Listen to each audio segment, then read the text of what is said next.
Today is October 12th, 2022. I'm your host, Isaac Fox, and this is Action Wrestling News, the show that gives you wrestling insight, news, and opinions daily. And today, we're going to be reviewing NXT. It's going to be it won't be that long of a review. We're probably going to get in and out of here rather quickly. I do have a couple of updates I need to let you all know when it comes to future episodes going further. But before I get to that, if you would like to support the show, you can donate $5 to receive a shout out on the show. Just go to actionwrestlingnews.podbeam.com to donate. You will see a link that says support the show at the top. Also, the best way to support the show is to share this show with all your friends and give us a review. If you would like to contact the show, you can do so by sending us an email at actionwrestlingnews@gmail.com. Also, we are now on YouTube, so please go ahead and subscribe to us. Just search for Action Wrestling News. We should pop up there. There are currently 2 videos up there. I'm working on how to get things synced up, but as I said yesterday, you will begin to see videos as often as these podcasts are coming out. That's how often you will see videos on YouTube. So if you prefer, you can listen to the podcast on YouTube as well. So getting into a couple of show updates here. The first one is going to be, just yesterday I said that if you guys want me to review the Battle Autumn show from New Japan Pro Wrestling that's going to happen on November 5th, I needed to have at least 100 likes on my post that I have posted on Twitter at AWN_IF. I've decided to change that because I've made a different change. I've made a programming change. So I still want to see if I can get some participation. So if you would like to see me review that show, I ask that you give me at least 10 tweets. Give me at least 10 likes on that tweet. Just 10. We're already at 3. I just need 7 more. So between now and November, let's see if we can get 7 more likes on that post, and I will be happy to review Battle Autumn. Just want to get a gauge on my audience here. Another programming note. Speaking of shows that are not being reviewed, I will not be reviewing Crown Jewel.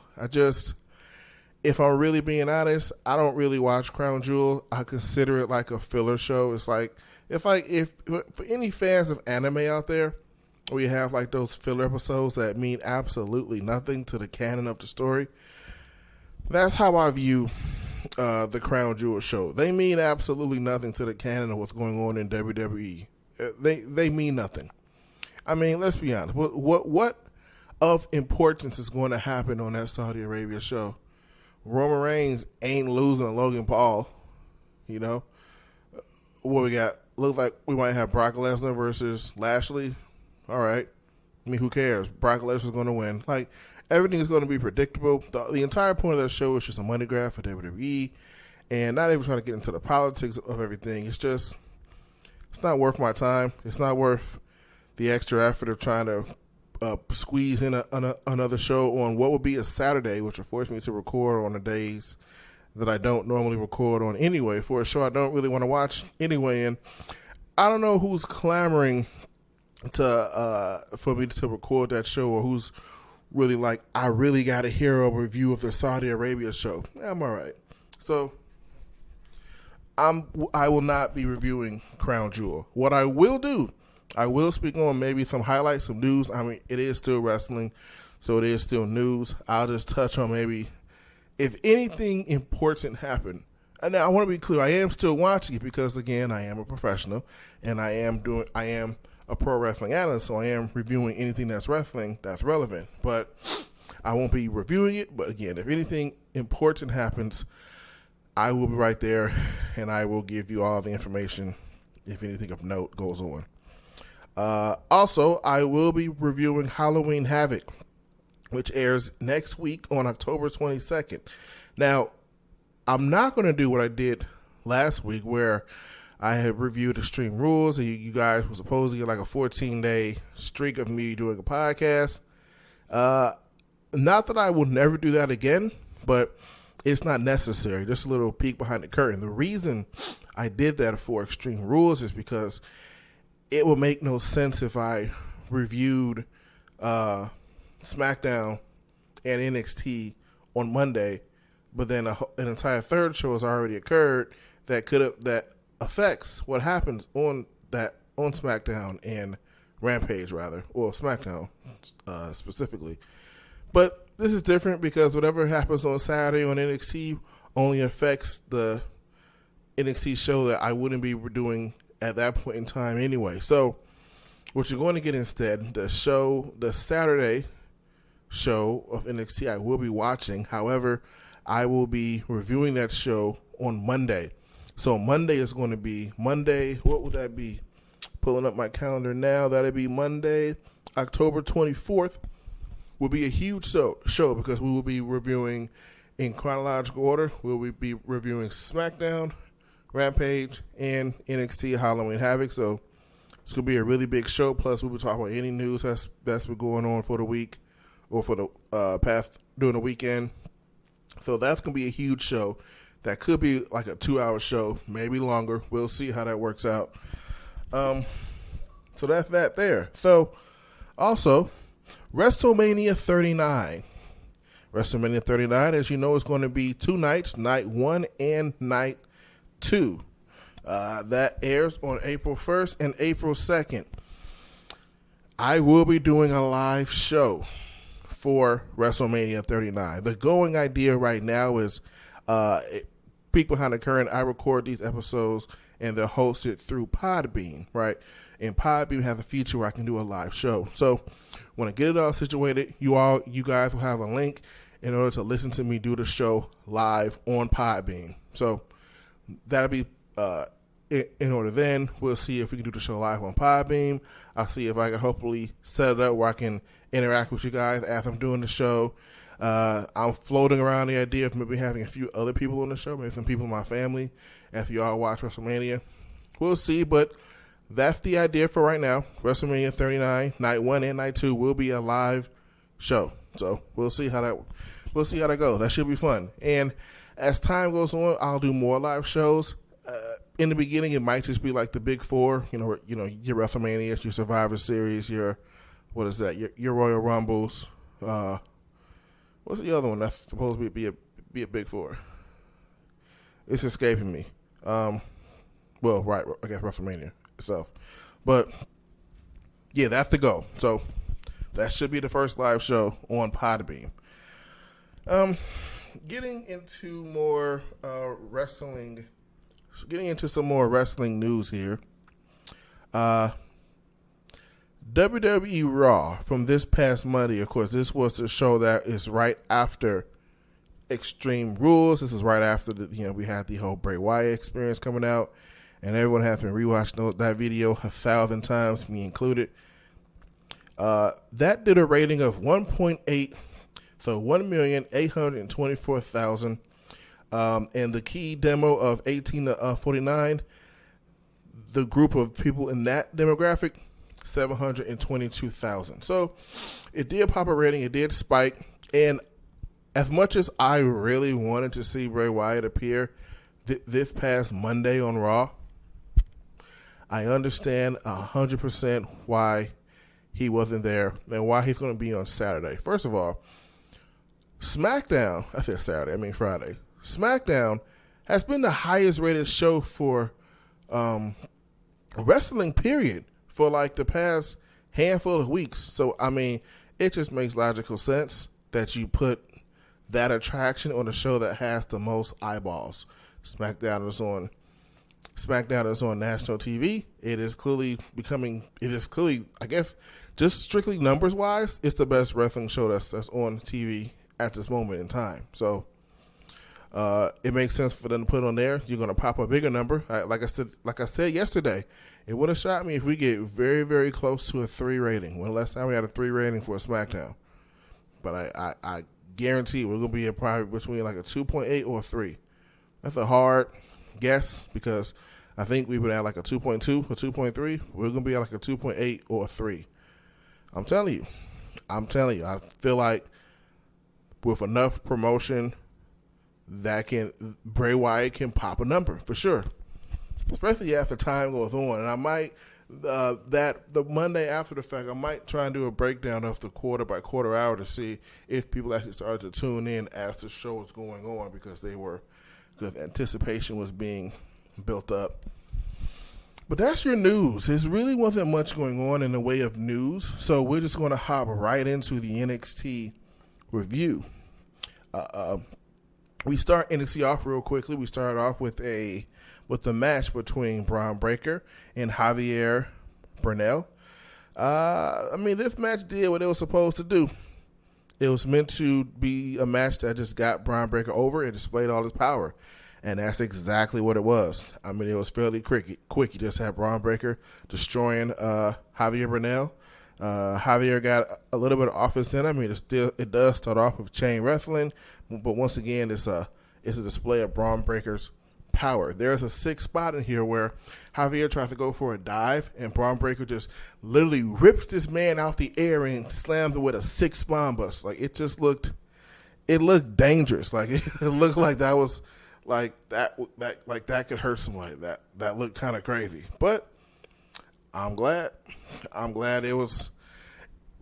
Not I'm glad that he got hurt. Well, he didn't get hurt, but that's a good match.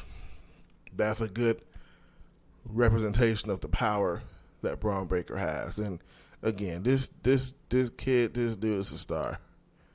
He's a star. I see why he is the NXT champion, and he needs to continue to be the star of that promotion until they're ready to bring him up. Now, in me calling, this should be obvious, but Bron Breakker wins.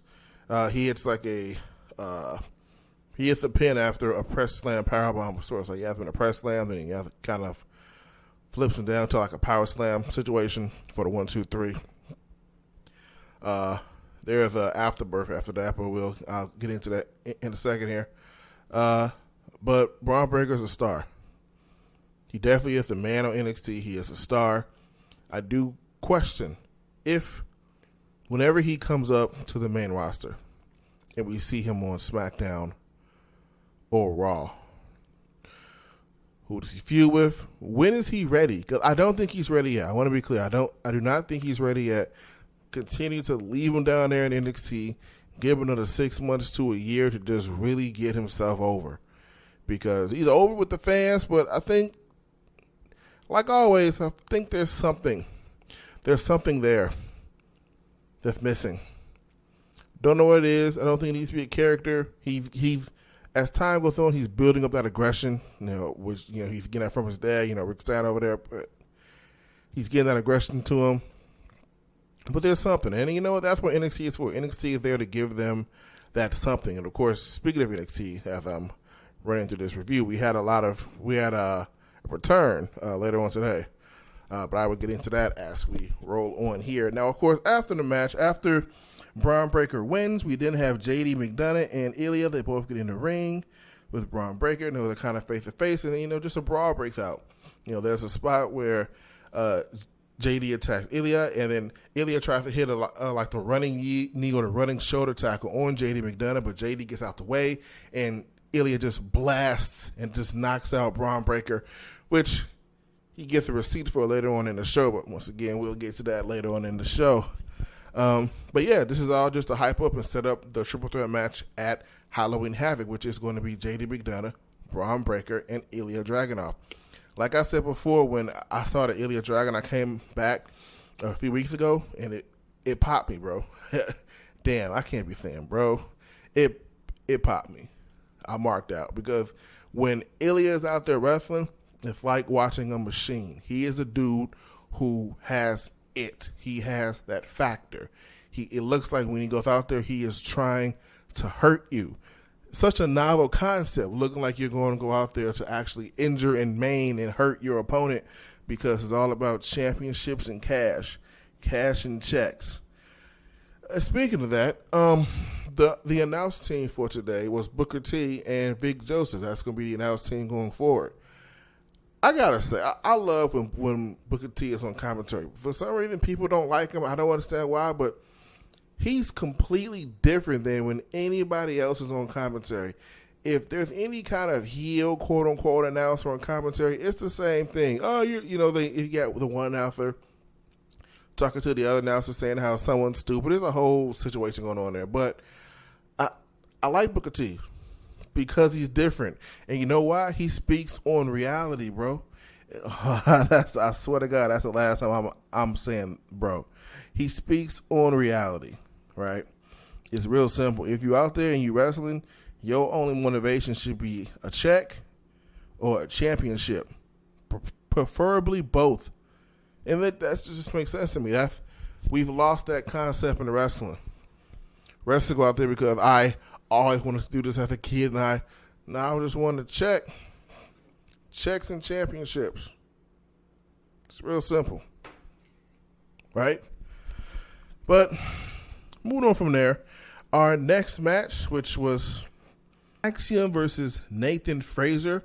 This is the conclusion to the best of 3 series, where the winner of this match goes off and they will go into the ladder match for the North American Championship to become the number 1 contender for said title. I'm sorry, did I say that? No. The person who wins this match will go into the North American Championship ladder match, and whoever wins that ladder match is now the North American champion. Kind of an homage to how that title got its original champion in the first place. I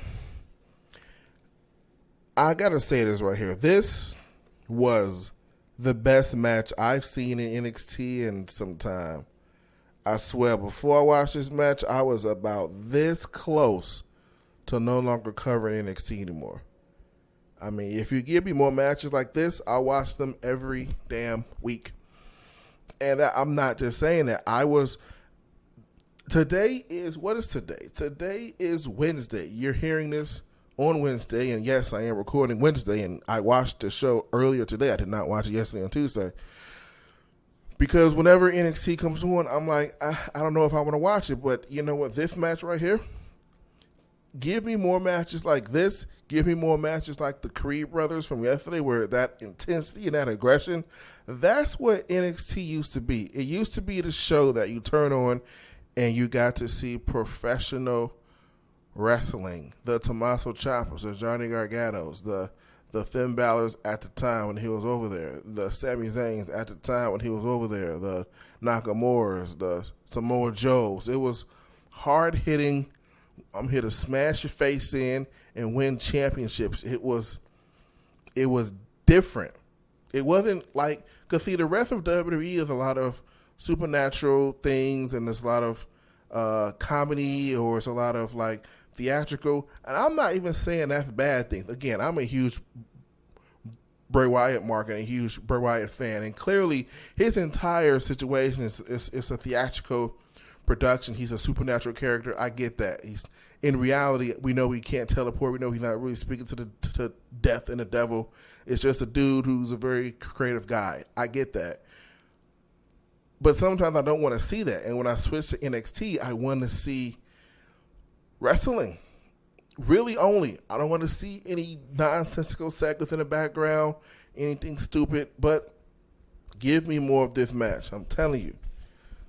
I mean, this match starts out pretty decent. Again, we have chain wrestling to start.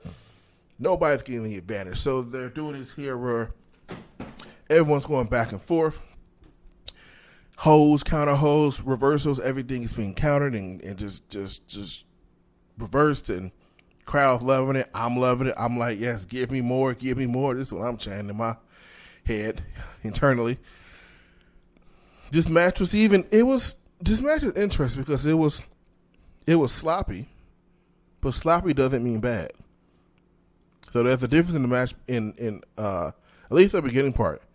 It's a difference in a match being sloppy and meaning the people can't work, or a match being sloppy meaning that it looks like a fight. If two dudes go out and have a fight, they're not doing perfect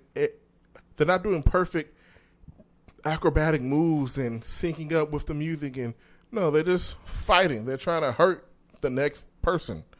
Because there was some scary moves in here. I mean, there's one situation where you have Axiom by the top rope or by the turnbuckle, and you have Nathan Frazier on the top rope Looked like he was attempting like a Hurricane Rana, but I guess Axiom tried to counter it. So when he counters the Hurricane Rana, Axiom just like moves, and Fraser just like drops down and falls, and like it looked like he was down on his neck. If Axiom wasn't in that position and allowed Fraser to kind of roll off of him, I mean, that was his neck.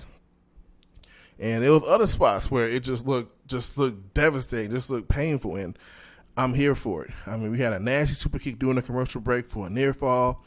There's a Boston Crab when we come back out of the commercial break. Now, in the middle of the match, that's when things really started to pick up. You just start going insane. I couldn't even write down everything that was going on. I was just so like mesmerized by what I was seeing. We had a spot where Frazier comes out with a moonsault to the outside, and on accident hits him with like a final cut situation. Nathan Frazier jumps from the top rope into a 450 splash, but gets countered into a triangle chokehold. Just insane. Another spot here, Frazier hits the top rope suplex and tries to hit another, but gets countered into a choke. So it's almost a situation where you have Frazier on the top rope. He tries to hit a suplex, and it's kind of like the Seth Rollins situation where he hits a superplex from the top rope and kind of reverses it into a Falcon's Arrow. It looks like we were going to get something similar to that, but as he tries, Axiom reverses it and gets him in like a body choke, which, again, this is just looking ridiculous here. Once again, Frazier hits it. Right. I said that. See, I'm all over. I can't read my notes properly here. And we end the match where Nathan Frazier basically just out wrestles Axiom down for the pin. So they're kind of like rolling around. They're trying to jockey for position. There's one person trying to get a pinfall. They're kind of rolling around trying to see who can get somebody's shoulders down. And Nathan Frazier just manages to basically out wrestle Axiom for the pin. I like that. We need more of that. This is professional wrestling. It's not mixed martial arts. Meaning this. In mixed martial arts, you either knock your opponent out, basically, make them submit, or it's a decision. In professional wrestling, it should look more similar to amateur wrestling. You win when you can out-wrestle your opponent. And every time I see out-wrestling of your opponent as a finish, the crowd pops out pop because it's wrestling. It shows that guy was a better wrestler than the other guy. I sound like I'm cutting a promo on wrestlers versus sports entertainers, but I mean, there's a difference. Now, don't get me wrong. I have absolutely no issue with someone hitting like a big spot, a power bomb, a spear for 1, 2, 3. That's great. But I'm saying there is a place where we can have more finishes where a simple roll-up is like, oh, my God, he got him, because the point of wrestling is to keep your opponent's shoulder down on the mat. That's the idea. That's it. So this was the best match I've seen in NXT in some time. This was the best match on the card, bar none. Sadly, it could probably only go downhill from here, but this was the best match I saw on the card. And give me more of this, and I will be more than excited to watch NXT every single week. I'm telling you. After that, we have Apollo Crews in the back. He's writing in his journal. I guess we're doing a thing here where I guess this has something to do more with the fact that we're heading into Halloween Havoc. I don't know if he's going to keep doing this after Halloween Havoc. I could be wrong. Again, like I said before, I only started watching NXT when I started doing this show.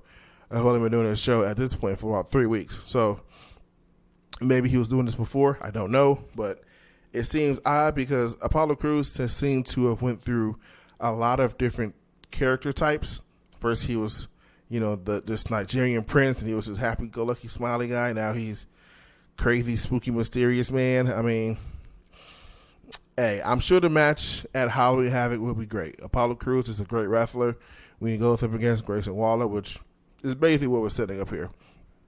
Because, again, this is basically Apollo Crews speaking on what he did the week before, when he dragged Grayson Waller under the ring, and then the Waller came out from under the ring with his eyes all bloodied up. So, I don't know. And I am curious about something. We've seen him keep doing this spin the wheel deal, and the gimmick seems to be that people are being blinded. I wonder if we're getting a blindfold match, which I don't know, man, because can you really have a good blindfold match? It almost seems impossible. I'm sure. I like to think that they gimmick the blindfolds. I would hope so, so they can actually have someone for match. But I mean, can you really have a good blindfold match? I don't know. We'll see. That's not confirmed that we're having a blindfold match, but I mean, what else can I think here? Apollo literally said, "I'm going to bring you into the darkness with me." So, I mean, a blindfold match looks like that's what we could be headed to. Our next match here, pretty quick. It was Valentino Perez versus Indy Hartwell. I mean, I ain't got nothing good or bad to say about this match. It was just a match. I guess they're working on just pushing Indy Hartwell to see where it goes. I mean, after everything has switched out with NXT, and then Dexter Loomis left, so there was no more Index. Johnny Gargano and Candice LeRae left, so that group was dead. Well, rather they're in WWE or on Raw and SmackDown. It kind of left Indy with not much to do. So this is it. This is it's real basic. If you don't have anything to do with a wrestler, the best thing you can do is have them just go out there and get some decent, quick wins and let the fans know that this person is over. That's it. You don't always need a storyline for a wrestler. Just have them go out there and just keep winning. Just get some wins. So at some point, got a promo maybe, but just have them go out there and win convincingly. And that's what happens here. And I was cut her index. Indy Hartwell, she wins with a superplex from the outside, and then for the 1, 2, 3, real simple. There was a spot in the match where the other girl, what's her name, Flores, she came out to the ring with Sanga, and so what's happened there? We had Sanga out there. Then at some point, Veer Mahan comes out there and he whispers something in Sanga's ear, and then when he does that, they seem to both go in the back. So, don't know. I guess we're setting up something for next week, or this is probably the start of some type of storyline. There was something that happened the week before where the two of them just kind of stood in the room. They just started talking to each other. So, I don't know. We're getting somewhere. We're doing something. Like all things, we shall see. Now, immediately after the Indy Hartwell match, we have Pretty Deadly on like that scaffolding situation that they have at NXT. And I mean, they're basically just like talking down about all the tag teams, saying, basically how they're the best. They're kind of dressed up as these dudes. Like if you go to like a college football game, where like the dudes with like no shirt on, like go team, like that, but they have like the PD behind them, like Pretty Deadly. And on their front, they have go, so go Pretty Deadly, right? Again, I feel Pretty Deadly. They're good athletes. They're good wrestlers. Drop this gimmick.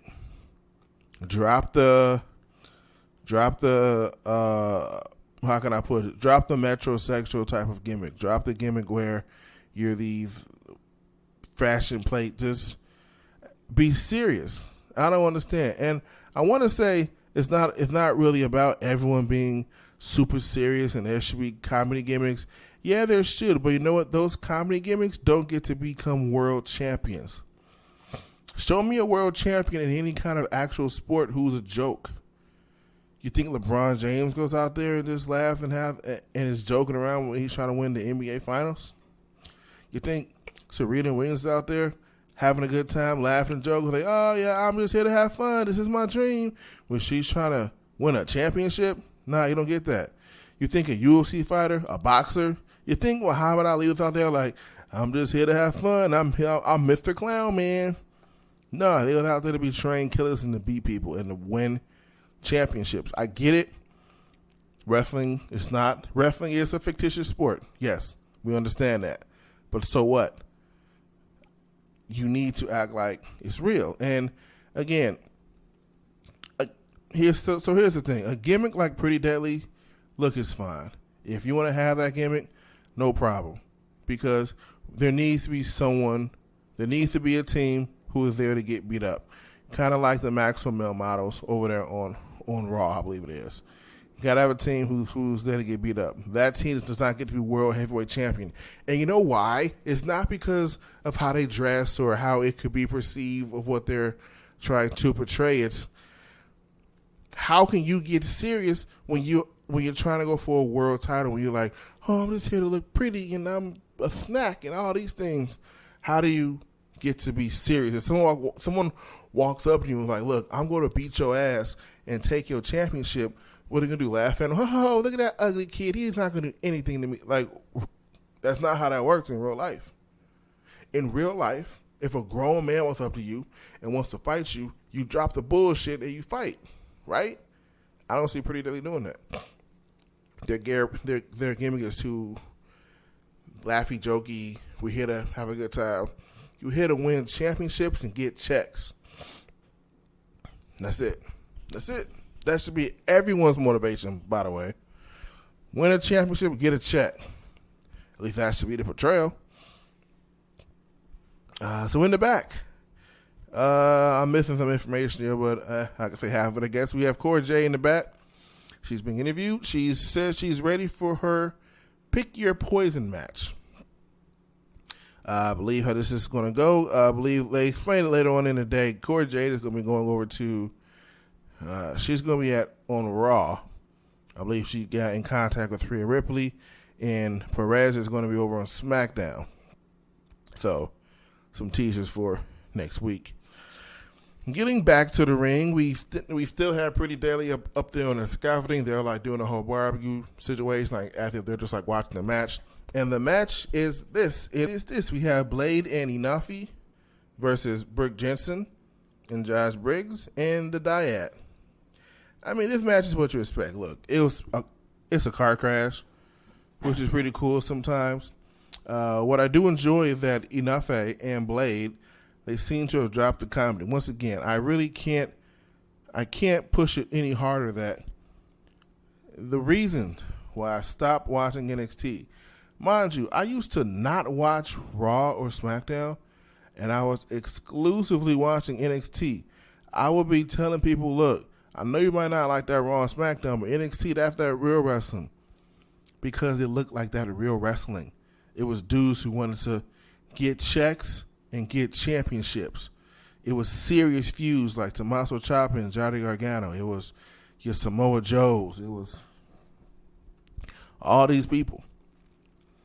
But they became real WWE-ish. And again, I want to be clear. I don't have a problem with the WWE super dramatic, opera-like, soap opera type style. I get it. It's professional wrestling. I understand that. But I tune into certain shows to see certain things. If I tune in to Ring of Honor, I don't want to see a full production play. But if I tune into Monday Night Raw, I expect that. If I tune into AEW, I expect to see good wrestling. But I expect to see a whole bunch of aerial acrobatics because I know that's all they do.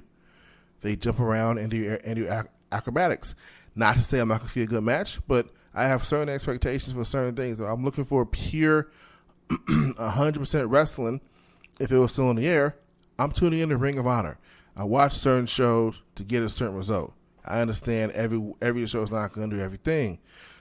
So that's what became the issue with NXT. They became Raw light or SmackDown light, just stupid sketches. Like, oh, I'm gonna get to it. Yeah, I'm gonna get to it now.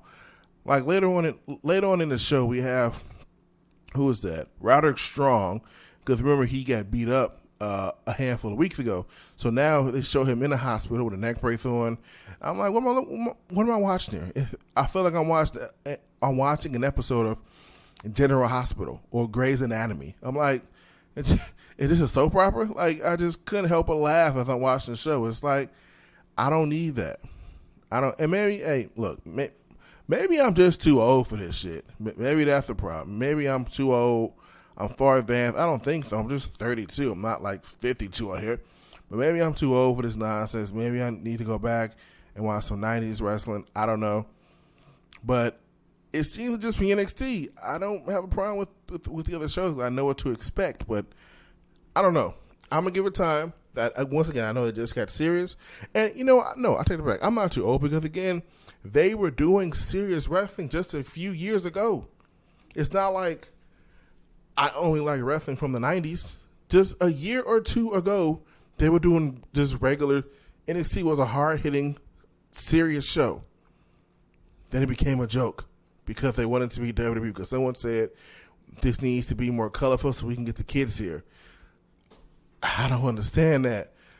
I was a kid watching Raw and SmackDown in the late 90s. They didn't need to cartoonize it up and make it fun and happy. Like, I'm a kid. I guarantee you, a kid wants to watch something cool. They want to watch they want to watch something cool. It's not cool to watch Nickelodeon on television. But I digress. Getting to the match. So Blade and Enough win.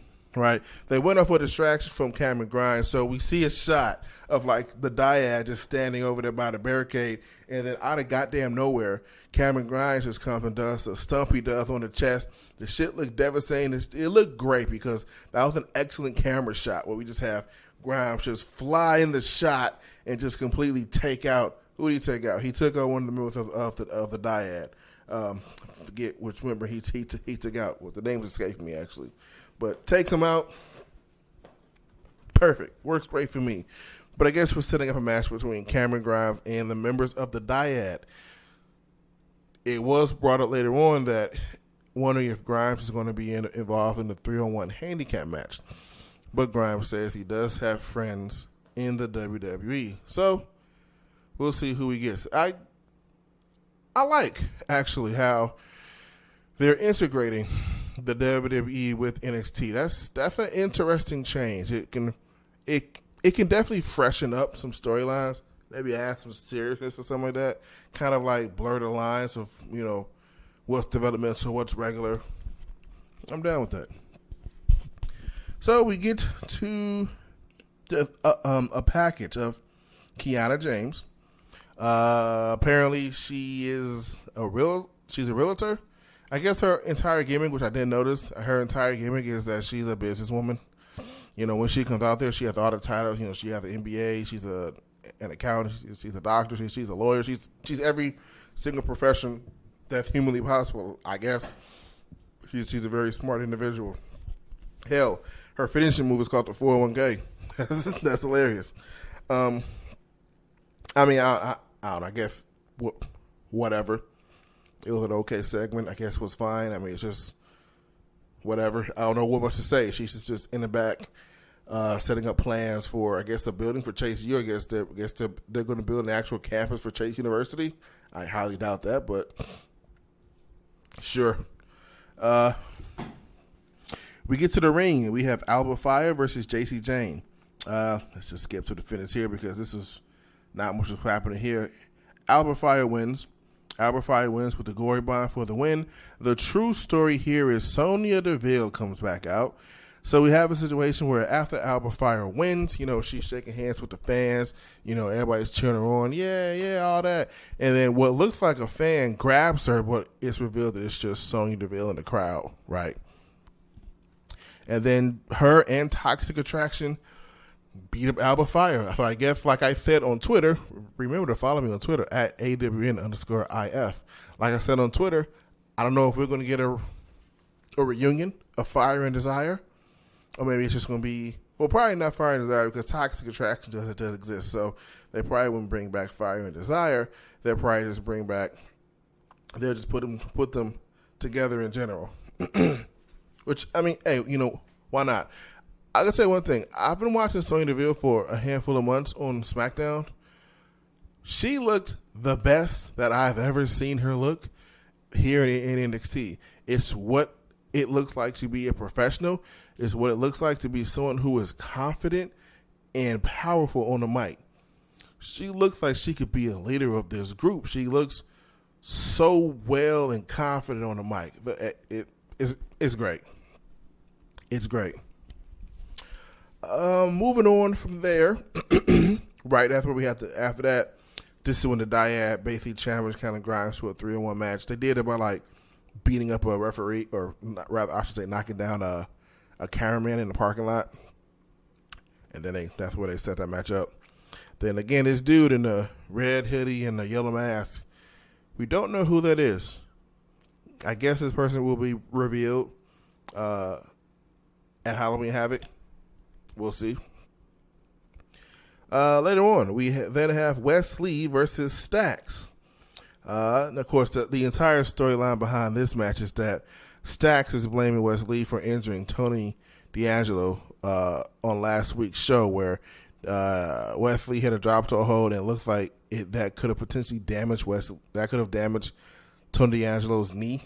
So that's the whole story here. I mean, to the point where we have Stacks basically just trying to injure his knee. Like he keeps trying to go for the knee, chop blocks, doing the situation where he does like the drop down and he just like lands his knee on his own knee.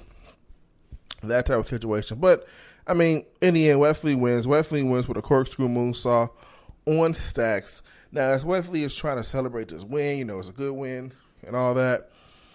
Trick Williams comes out there and just beats the shit out of Wesley, and then Orr Mensah comes out there for the save. So I don't know what they're doing. I know, of course, Wesley is in the ladder match for the championship, but I wonder if we will get a tag team match at some point. Next week, I'm probably going to do a prediction show because I need to look at the entire card and I'm going to see who I feel is going to win. But an early prediction is I feel Wesley is not going to win. He's not going to win that. If anything, he'll lose the ladder match, maybe team up with Orr Mensah. Carmella Hayes and Trick. Carmella Hayes also is not winning that ladder match. So we're probably going to have a situation where it's going to be Carmella Hayes, Trick Williams, Orr Mensah, Wesley. They're going to be teaming up in a tag match. Maybe one of them will be tag team champions. Something down the line. That's the program down the line. Neither one of them are going to be the North American champion. We're going to put that on somebody else. Again, I got to see who honestly is all in the match and what else is going on that card to see what makes logical sense. But we'll get there when we get there. So in the back, this is what I was speaking of earlier with the whole General Hospital soap opera vibe that we got running here. I mean, I don't know what the hell was going on here. You got Roderick Strong in a hospital somewhere. You got the Creed brothers back there saying, they're going to win just for him. They make it look like Roderick Strong is like about to die from like a terminal illness or something like that. And it's like, I'll do it for you. Just your dying wish. Like, what are we doing here, bro? This is the shit I'm talking about. This is why this is what I'm talking about. Let's just get back to wrestling. Let's just get back to I want to fight you because I don't like you. I want to fight you because you in the way of me getting money or you in the way of me getting a title. I'm not saying you can't have creative storylines. You absolutely should have creative storylines, but is this creative? Do we need to see? Look, here's my problem. This storyline was going perfect. I praised the Creed brothers last week because of how aggressive they are and how really into and serious this role they are. They are really, but they're making me believe like they're really into it, right? And it was great with Kemp, how he attacked Roderick Strong, and he's just super aggressive and he's just like a loose cannon. I can't wait for the match at Halloween Havoc. Did we need to see Roderick Strong in the hospital? What was the purpose? Didn't need to see that. But it could just be that he's in the hospital.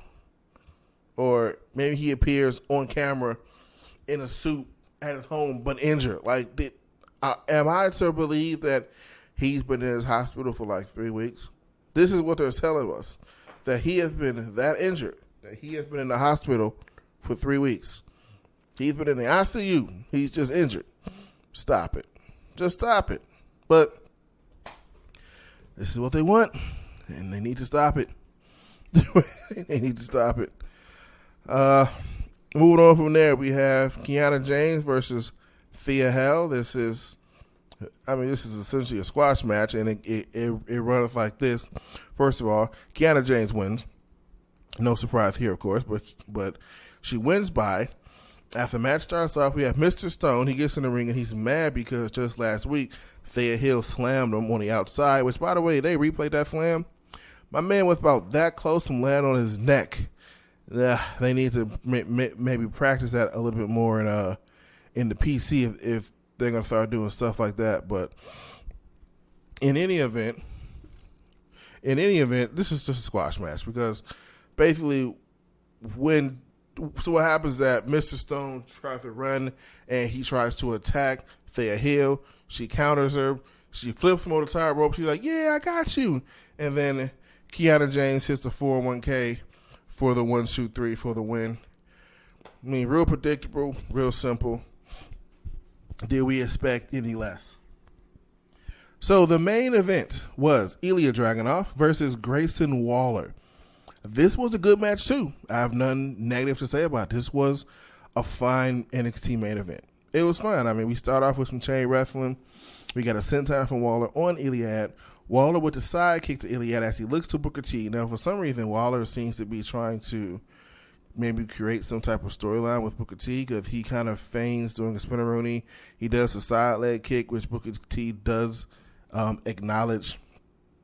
So, yeah, not sure what's going on there. And, hey, look, maybe this can lead to a Booker T versus Grayson Waller match. I have no problem with it. I have no problem with Booker T going down there and wrestling like one-off matches. I'm cool with that. And, by the way, I think it's an excellent move that Booker T is the commentator down there because Booker T runs an entire wrestling school. And it only makes sense if he is literally the guy who can see the young crop of talent. I guarantee you he is doing more than just commentating. He's definitely talking to the young dudes, talking to the young women. He's definitely working with these people to see, to help them in their career. I guarantee you. So again, Grayson Waller is all over Ilya doing a break, Dragunov. He hits these loud forearms. Like, they're so crazy that the crowd is saying, I think they chanted, that must hurt, or this shit hurts.